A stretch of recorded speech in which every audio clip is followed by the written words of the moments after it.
ఎప్పుడు లైఫ్లో ఎవరికి హెల్ప్ చేయండి రా బాబు. మన ఊరికెళ్ళి తిరిగి వస్తూ ఉంటే బస్ స్టాండ్లో బస్ కోసం వెయిట్ చేస్తూ ఉన్నాను.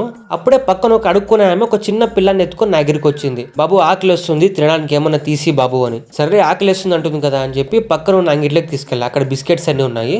ఏదో ఒక బిస్కెట్ తీసుకోమా అంటే ఆమె కింద ఉన్న బిస్కెట్స్ అన్ని వదిలేసి పైన ఒక డార్క్ ఫ్యాంటసీ బాక్స్ ఉంటే పెద్దది, ఒకటి 50 రూపాయలు, అది తీసుకుంది. సరేలే అని డబ్బులు ఇస్తూ ఉంటే ఇంకో బాక్స్ తీసుకుంది. 2 బాక్సులు. ఏంటమ్మా 2 బాక్సులు అంటే ఆకలేస్తుంది బాబు అంది. ఆ అంగిట్లో ఉండేవాడు నన్ను ఒక బక్రాలాగా చూస్తున్నాడు. ఇంకా అందరూ నన్నే చూస్తున్నారు కదా అని సైలెంట్గా డబ్బులు ఇస్తున్నా. ఈ గ్యాప్ లో ఆ అడుక్కునే ఆమె చుట్టుపక్కల ఇంకా కొంతమంది అడుక్కునే వాళ్ళు ఉంటే వాళ్ళని కూడా పిలుస్తుంది, అండి వచ్చి ఏమన్నా అడగండి అని. వాళ్ళందరూ నన్ను రౌండ్ అప్ చేసేసి బాబు బాబు తీసి బాబు, ఏమన్నా తీసి బాబు, ఆకలేస్తాను బాబు అంటున్నారు.